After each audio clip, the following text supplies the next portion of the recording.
Hello there guys, what is going on? Son of Chelsea back here again for another edition of Let's Talk Chelsea. Hope you're doing well and keeping safe on this Wednesday. Double upload today, so I've got my news video right here talking about Antonio Rudiger, Jorginho's contract extension and also some transfer targets in defence for the summer. And then later on today, my Spurs versus Chelsea preview going to be out, so stay tuned, hit that notification bell so you don't miss any of the uploads on the channel. And thank you for the support over recent days and recent weeks as well. And thanks to all the new subs as we get closer to that big landmark of 20k subs. But getting into the news today, interestingly, Antonio Rudiger, there's been so much about Rudy in the past week with Frank Lampard being sacked and his involvement or not involvement in that, in terms of his behaviour behind the scenes, of course being an outcast earlier in the season. And I wanted to discuss this because a big interview with Simon Johnson in The Athletic came out last night. Please go and read the full article. I just wanted to pick out some of the quotes and then give you my thoughts about it. So here's what Antonio Rudiger had to say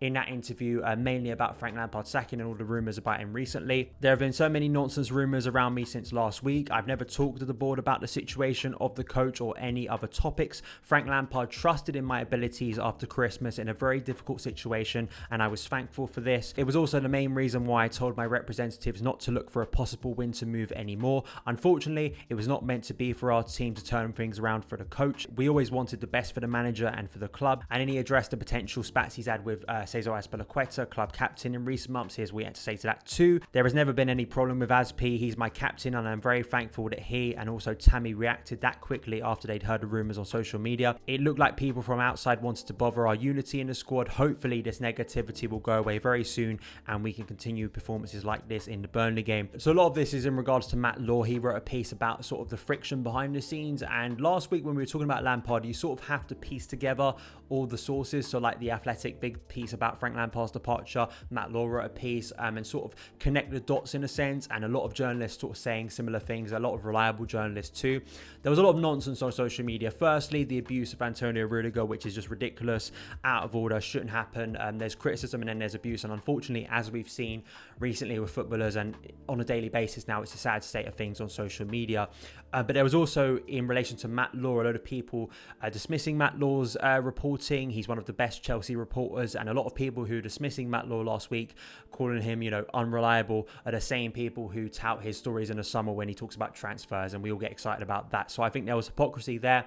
I definitely suggest go and read Matt Law's piece, because he wrote one specifically on Antonio Rudiger and sort of how Rudy can be a brilliant figure in the dressing room and can be a massive help to coaches. We weren't at Cobham. We don't know what truly went on here, and I think it's sometimes simplistic or just bad to sort of guess what happened. There are two sides to every story. There's going to be Rudiger's side to the story, and maybe Frank Lampard or other people at the club feel differently. We'll never know. For me, it all comes down to performances. I think you guys, if you watch my channel, know this. It all comes down to performances on the pitch. If Antonio Rudiger, who is one of my favourite players in the past, he really was. If you watched my channel last year, have watched me in the past, you know how much I rate Antonio Rudiger, and I felt that he could be Chelsea's best centre-back on his day, especially under Conte. I thought he was brilliant that year, and also under Sarri. I thought he was really getting into the groove at Chelsea, and I thought he was going to be a big player for us. And then, of course, he got that injury, had a really difficult year last year under Frank, and it felt like in the summer he could have left. For me, I put Marcos Alonso in the same category. Under Thomas Tuchel now, a new beginning, a new era, if you want to put it like that, how long it actually lasts. He's got an opportunity now to really prove himself again, and it's on him, it's on Marcos Alonso, it's on a lot of these outcast players, especially senior players who didn't perform under Frank Lampard recently, to step up and prove themselves. If they do prove themselves and they do perform wonderfully well for us, I'm not going to complain as a fan, and I'm going to trust in their abilities, and I'm going to support them whenever they're on the pitch. But if they don't perform, and I'm hearing reports that they're causing trouble behind the scenes, I'm not going to have that much leeway for them. That's sort of the way I feel, especially with people like Matt Law, who have a great track record with Chelsea stories. As I say, there are two sides to every story too, so it's about reading stuff, it's about trusting sources, it's also about taking things and then having your own opinion on it, like I do on this channel on a regular basis. I'm just interested to hear, because of course there was so much nonsense last week. It was a crazy week for Chelsea Football Club, and hopefully now moving on with Thomas Tuchel, it will calm down a little bit, hopefully, especially on social media, which is a crazy place at the best of times. I just want to hear your opinions about this with Antonio Rudiger, because I think with Rudiger, with Alonso, there is this feeling that they might not have a long-term future, but now with Thomas Tuchel arriving and playing them quite consistently in his opening two games, starting both of those games, Rudiger, will he now be a main player for Chelsea, and will he stay beyond this season? Let me know in the comments below. Another player that could be staying a lot longer than people anticipated is Jorginho. Journalist Nicola Shara was reporting yesterday on Twitter that Chelsea have opened talks with Jorginho's agent to extend the contract of the regista until 2025. So in the case of Jorginho, I felt for a while that his days at Chelsea were numbered, and once again, another player like Rudiger and like Alonso too, that you just felt that it was coming to an end. You know, they weren't getting in the first team regularly. It felt like at least last summer Chelsea were looking to maybe ship him off, or at least the manager at the time, Frank Lampard, wasn't too convinced by Jorginho and didn't have a main future with him. But as is the case at Chelsea, when you change managers quite frequently, the situation can change and players can come back into favour in the first team, and that's what's happened to Jorginho. I think it was interesting listening to Matt Law once again on the London is Blue pod. I'll link that down below as well, because it's a great podcast. They get Matt Law on regularly, and it was a great discussion about recent events surrounding Chelsea. But he did say in regards to Jorginho's contract extension, he hasn't heard anything concrete, but his agent, Jorginho's agent, we know this a lot, does talk a lot about Jorginho and his future, about staying or leaving. So have to take these reports with a pinch of salt. And just because a player signs a contract extension, however long or short, it doesn't mean they're going to remain at the club. Think about David Luiz in the summer of 2019. We thought he was going to be here for an extra 2 years, and of course he left for Arsenal. As you know, another player, a bit like Rudiger, I had a lot of time for Jorginho, and I still do. I think you have to utilise Jorginho in the right way. I think he's a very specific player, and if Tuchel can utilise Jorginho, I think he can be a brilliant player for Chelsea. I still do think there are those concerns of his adapting to the Premier League, the intensity of the Premier League. Can a player with his skill set work week in, week out? I think under Tuchel it could work, because a manager who's quite flexible given the situation and the opponent, I think it could work against teams like Burnley, against teams like Wolves, where teams sit quite deep and Jorginho can get a lot of the ball, not under a ton of pressure. It can work for him and he can set the tempo, and he did have a great hand in the opening goal against Burnley.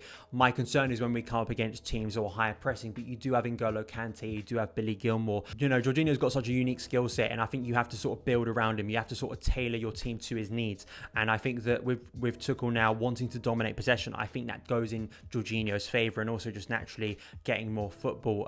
Once again, I think the summer is going to be very intriguing, because at the moment Tuchel is sort of bringing everyone in, giving them opportunities in the first team.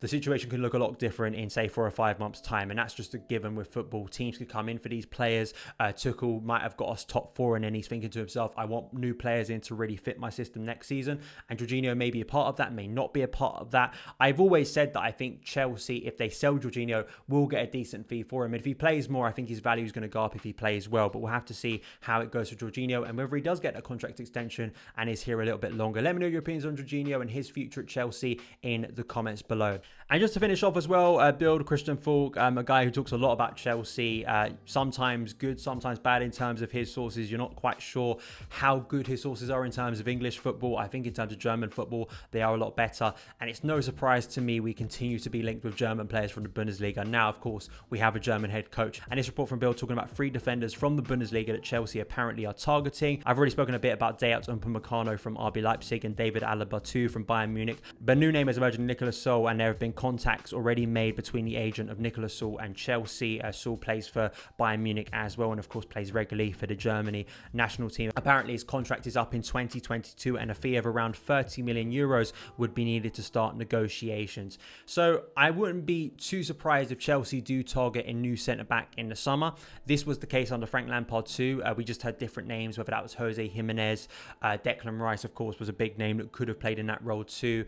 And I've spoken a little bit about centre-backs recently in terms of that situation. You've got Fikayo Tomori out on loan at AC Milan. We really hope he has a good time there, and hopefully he returns to the club. That could solve the situation right there. Upamecano is a big player with a big release clause, and you think that that could be a massive move in the summer with a lot of big clubs in for him. And Chelsea apparently are one of those. You've got other names too across Europe, but I still look at in-house with Chelsea, and I think there's so much potential there to be uncovered. And with Thomas Tuchel wanting to give youth a chance in his team, and I think he's showing this already, and I think will continue to show this, which I think is great to continue that legacy of giving players chance from the academy. I look at Mark Guehi and I look at Malang Sarr. I even think, despite my continued doubts about him, that Christensen may find his way into this team, given the profile of player he is with his ability on the ball. If Tuchel can exploit that and get the best out of Christensen, once again, as I say, if they start playing well for Chelsea consistently and are a good player, I'm not going to complain. I do wonder in-house Chelsea can find a solution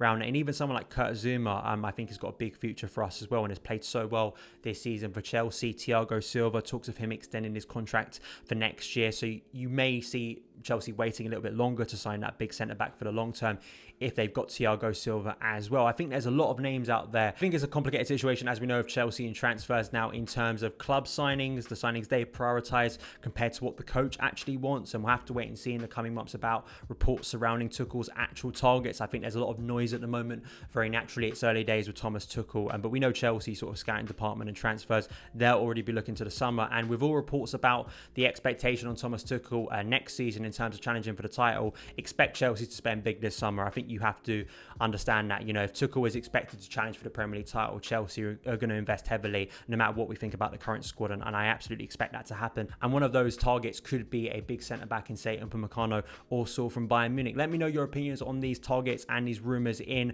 the comments below. But that is it for this edition of Let's Talk Chelsea. Thank you guys so much for taking the time to watch it. If you did enjoy it, hit that subscribe button and the notification bell so you never miss an upload. Follow me on Twitter at SonOfChelsea, and I'll see you again.